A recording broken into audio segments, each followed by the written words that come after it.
Hi everybody, Fran here, and today I want to talk to you about coffee. Coffee, you say the word and some of us just start thinking of, ooh, a cup of warm, it's kind of therapeutic for some of us, it's comfort. I mean, we all love it. And I realized how important coffee is to us because as I'm sitting in front of clients, and many of you I know you're hesitant to sit in front of a dietitian and discuss your food intake. There's just some things that are off limit. I'm here to tell you if you want to improve your nutrition, having professional guidance and accountability and support is the fastest way to learn what your individual nutrition health needs. So just recently, I was sitting in front of a client. We were discussing our food intake, and I said these three words. So, your coffee. And she was sitting there quiet. And at that moment, after I said, so your coffee, the lady jumped in, shook her head no, and said, no, my coffee is off limits. I'm not getting rid of my coffee. I giggled inside as I understood her obsession with it because many of us have that obsession to the stimulant in coffee, the caffeine. And something you might not have known that was very interesting that I learned is that coffee, it's providing the highest amount of antioxidant in our Western diet. It is beating out fruits and vegetables combined. I'm not surprised by that. So here's the problem with coffee. Coffee is not bad. It's how we drink our coffee, what we're putting in it, when we're drinking it. All of these different things can start causing stomach irritation, not letting us absorb nutrients that we need to thrive and be healthy and live. So coffee is an amazingly healthy drink, but leave it to a Western diet to destroy an amazingly healthy drink. So today I want to share with you the solution, which is quite easy. Let's learn how to make coffee that amazingly, powerfully, just healthy drink once again. The main ingredient in coffee, as you all know, is a stimulant and it's caffeine. And for some of you, taking in that stimulant, you feel amazing. So, controlled studies have shown that coffee improves both mood and brain function. Who doesn't want better mood and brain function? I know I do. But the benefits of coffee don't stop there. Caffeine is also known to increase your physical performance. So if you're an athlete, if you're working out a lot, caffeine will also increase that. Caffeine also allows your metabolic rate to increase because it mobilizes more fat from your tissues, the fatty acids from your tissues, and allows you to burn them at a higher rate. So you're working out in the gym, you can work harder and you're burning more fat. Win-win, yes. So this might shock you as well. And coffee has been shown to be protective against certain liver disorders.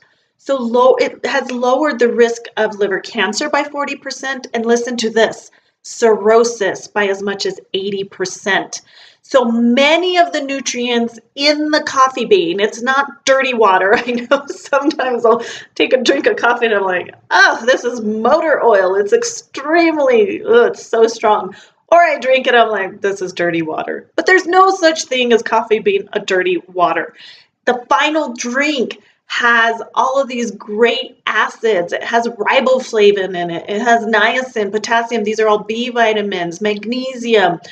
So the studies that provided these benefits of coffee, they also took in, yes, the environment. So it's not that we can say prove that coffee will lower your risk of cirrhosis by 80%. Because if you're still drinking a lot of alcohol, yeah, you have to pay attention to the environment as well, people. So drinking coffee at the wrong time, that's one of the things that I want to talk to you about. We are drinking coffee on an empty stomach, first thing in the morning.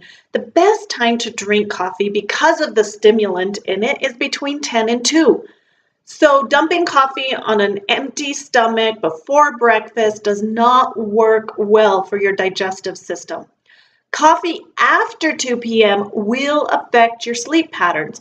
I know people in my family who will be drinking coffee with dinner or coffee after dinner and they're like, oh, it doesn't bother my sleep. But then you really dig down into those people's sleep patterns and they're not really even sleeping that well. So coffee between 10 and 2, 10 a.m. and 2 p.m. is a really good move. If you're having coffee after 2 p.m., maybe you can switch to decaf. Maybe you can switch to some herbal tea, green tea, something with the stimulant, but it's not as high of a caffeine load. So also, let's start avoiding nasty things in our coffee. So what are you dumping into your coffee, or what is the person making your coffee for you in the morning dumping into your coffee? It's loaded with the unhealthiest ingredient in the world. I'm talking about sugar, people. You really don't like coffee if you're dumping in creamer and sugar and you don't like the taste of coffee. Maybe you should find something else to be drinking if that's how you need it. But here's the good thing, because coffee does come with benefits. You say, I know I like it. Well, let's start transitioning your taste buds. So coffee is healthy, but dumping in lots of creamer and sugar is not okay. So you can try to use sugar sources such as honey, liquid stevia. Use real whole milk or cream. So if you buy grass-fed milk, there's cream sitting on top of it. Scoop that out. Use that in your honey. Or even half and half is a really good choice. These are real whole foods, people. So studies show also that cinnamon can help lower blood glucose, cholesterol, triglycerides. Adding a dash of cinnamon or nutmeg or raw cacao into the powdered coffee before you brew it just gives it a tasty punch. It makes it taste really good. So you can try cinnamon one day, try some nutmeg, try some raw cacao. My grandmother ran a restaurant for many, many years, and her trick was nutmeg, and her coffee was amazing. And she would sprinkle a little bit of nutmeg in the coffee. So also I would like to challenge you with your coffee to choose organic varieties, because just like any other food, coffee beans are heavily sprayed with pesticides, herbicides, and just toxins that humans should never be consuming. Also, my biggest pet peeve with coffee, and for people to say, don't mess with my coffee. Well, I'm going to challenge you, don't replace a nutrient-rich meal, such as breakfast, the most important meal of the day, with coffee. We are living in a nutrient deficit world, high stress, no nutrients, and our disease rate is like running like wildfire.